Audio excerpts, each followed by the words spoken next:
રાજકોટ સદભાવના વૃદ્ધાશ્રમ દ્વારા 23 નવેમ્બરથી વડીલોને વૃક્ષોના લાભાર્થે જ્યારે 12 વર્ષ બાદ પૂજ્ય મોરારી બાપુની રામકથાનું આયોજન થવા જઈ રહ્યું છે ત્યારે આયોજન વિશે તો એક વિડીયોની અંદર વાત કરી, પરંતુ આજે વિજયભાઈ સાથે વાત એટલા માટે કરવી છે તો આ વ્યસ્તતાના અંદર એમને સમય ફાળવ્યો છે, એટલે આપનો પહેલા તો ખૂબ ખૂબ આભાર વિજયભાઈ।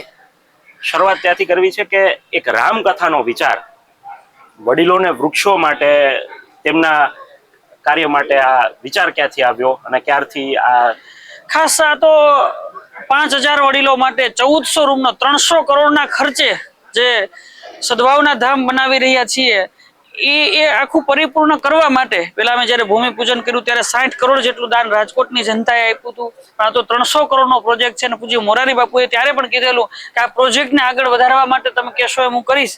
તો અમે બાપુને કીધું કે ભાઈ અમને એક રામકથા આપો તો હજી પણ વધારે અમે આમાં ઝડપથી કામ કરી શકીએ, વૃદ્ધો વિશે ચર્ચા થાય, વૃક્ષો વિશે આખી દેશ દુનિયામાં પ્રચાર થાય કે વૃક્ષો શું કામ વાવવા જોઈએ, કેટલા વાવ્યા છે અને કેવી રીતે વાવવા જોઈએ, એના માટે ખાસ આયોજન કર્યું છે। માત્ર પૈસા નહીં પણ વૃક્ષો તો એક સંત છે તો વૃક્ષો વધુમાં વધુ કેમ વાવી શકાય એના માટે 9 દિવસ સુધી બાપુ એની ઉપર ચર્ચા કરશે, એની ઉપર સંતવાણી કરશે તો લોકોને સારો મેસેજ પહોંચશે।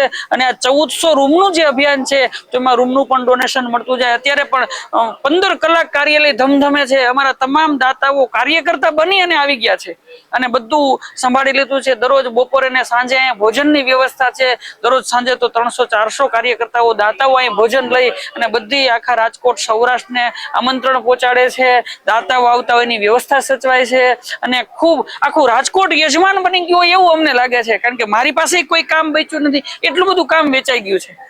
વિજયભાઈ, મોરારી બાપુએ જ્યારે પહેલી વખત આપે અપ્રોચ કર્યો તેમને ત્યારે એમનો પ્રતિભાવ શું હતો? કારણ કે વૃક્ષો અને વડીલો માટેની એ વાત સાંભળીને કદાચ એમને કંઈક અલગ પ્રતિભાવ આપ્યો છે, એ શું હતો? એને એટલો બધો સારો પ્રતિભાવ આપ્યો કે ખરેખર બાપુની કથા કોઈ કથા માટે જાય તો બાપુનું અત્યારે 2026 માટેનું બુકિંગ ચાલે છે અને બાપુ એમ કીધું હું નજીકના ટાઈમમાં જ તમને કથા આપીશ। અને અમારા આચાર્યની વચ્ચે બાપુએ અઠવાડિયામાં અમને ફોન આવી ગયો તમે મળવા આવી જાઓ અને બાપુએ એમ કીધું હું 90 દિવસની અંદર તમને કથા આપું છું, હું મારા ટાઈટ શેડ્યુલ માંથી વચ્ચે જે આરામનો સમય હોય એમાંથી કથા આપી દઈશ। અને બાપુએ 90 દિવસમાં કે તૈયારી થઈ જશે, મેં કીધું ઓકે। તો બાપુએ 3 વર્ષનું એનું જે વેઇટિંગ હોય એની વચ્ચેથી અમને આ વૃક્ષો અને વૃદ્ધો માટે બાપુને ખાસ વૃક્ષોનું પણ બહુ મહત્વ છે કે ભાઈ અમે બાપુને કીધું હતું કે 150 કરોડ વૃક્ષો વાવી આખું ભારત ગ્રીન કરવું છે। એમાં બધી રીતે ધાર્મિક રીતે ક્યાંક આપણે જોડાય, ક્યાંક ઔદ્યોગિક રીતે જોડાય, બધા સાથે મળશું તો થશે। એટલે બાપુને પણ એમ છે, બાપુએ પણ એક કથામાં બોલેલા કે 100 કરોડ વૃક્ષોની આ ભારતને જરૂર છે। તો બાપુને કીધું સાથે જોડાઈ જાય, તમે કંઈક કરો અમે કરીએ, બધા સૌ સાથે મળી અને આખું ભારત કેમ ગ્રીન થાય એના માટે બાપુએ કથા આપી છે। 5000 વડીલો માટેનું ધામ કેમ બને એના માટે કથા આપી છે। એટલે બાપુનો પણ ખૂબ ખૂબ આભાર કે આટલા બધા વ્યસ્ત શેડ્યુલમાં વચ્ચેથી ઇમરજન્સીમાં 3 મહિનામાં કથા આપી દીધી।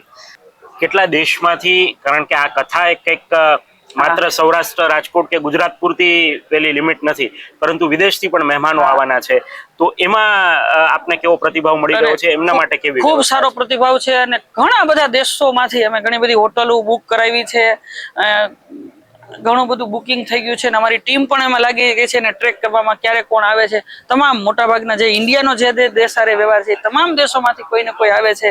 એક દુબઈમાંથી તો આખું સૌરાષ્ટ્રનું ત્યાં રહે છે એનું આખું એસોસિએશનના બધા ડેલિગેશન આવે છે, મસ્કતથી એક ખૂબ મોટી એક બિઝનેસમેન છે, એ બધા એવી રીતે તમામ દેશોમાંથી આવે છે। બધાની વ્યવસ્થા થઈ ગઈ છે, બધાને ખૂબ સારી રીતે સાચવશું અને એ પણ સદભાવનાનો ભાગ બની જાય, સદભાવનાને મદદ કરે એમ નહીં, તમે મને કઈ પૈસા આપીને મદદ કરો એમ નહીં, તમે સદભાવનાનો ભાગ બની જાઓ એના માટેની આ કથા છે। આ સદભાવના મારું એકનું નથી, આ ઝાડવા મારા નથી, આ તો આખા દેશને જરૂર છે। આપણે સૌ આના પાર્ટ બની જાય અને આને કેમ સારી રીતે ઉજવતા આખો દેશ ગ્રીન કરી દે, આખા દેશના આવા જરૂરિયાત વડીલોને કેમ સાચવી શકાય એના માટે દેશ વિદેશથી લોકો આવે છે। ખાલી કથા એમ નહીં, કથાની સાથે સાથે એ કાયમ માટે સદભાવનાના ભાગીદાર બની જાય, એના ટ્રસ્ટી હોય એમ ભાગ લેતા થઈ જાય, એના માટેની આ કથા છે। અમારા માધ્યમથી દર્શકોને અને ગુજરાતભરના લોકોને અને વિદેશમાં વસતા લોકોને આ કથા માટે આપ શું મેસેજ આપવા માંગો?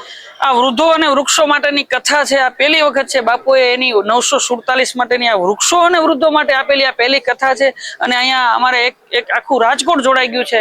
તો હું આખા વિશ્વમાં જે કોઈ તમને જોવે છે બધાને અપીલ કરું છું કે ખાસ કથામાં પધારજો। અહીંયા એક નવીન પ્રકારની બધી વસ્તુ જોવા મળશે અને એક નવીન બધી માહિતી મળશે। ચોક્કસથી આ હતા વિજયભાઈ ડુબરિયા. તેમના વ્યસ્તભર્યા સમયમાંથી પણ તેમને આપણને આ 5-7 મિનિટનો સમય આપ્યો છે. તેમનો ખૂબ ખૂબ આભાર. સદભાવનાના કાર્યો વિશે હવે મારે કોઈ કહેવાય ને કે એમની વાત કરવાની જરૂર નથી, કારણ કે ઘણા વિડીયોના માધ્યમથી આપણા સુધી વાત પહોંચી છે. અને હું કહું એમના કરતાં એમના કાર્યો જેટલા વિશેષ છે કે આખા વિશ્વની અંદર હવે તેમનું એક નેટવર્ક પ્રસ્થાપિત થઈ ચૂક્યું છે. આવી જ રીતે તમામ અપડેટ્સ, આ કથાની અપડેટ પણ આપણે પહોંચાડતા રહીશું. જોડાયેલા રહો મારી સાથે. અત્યારે બસ આટલું જ. મને આપશો રજા. નમસ્કાર.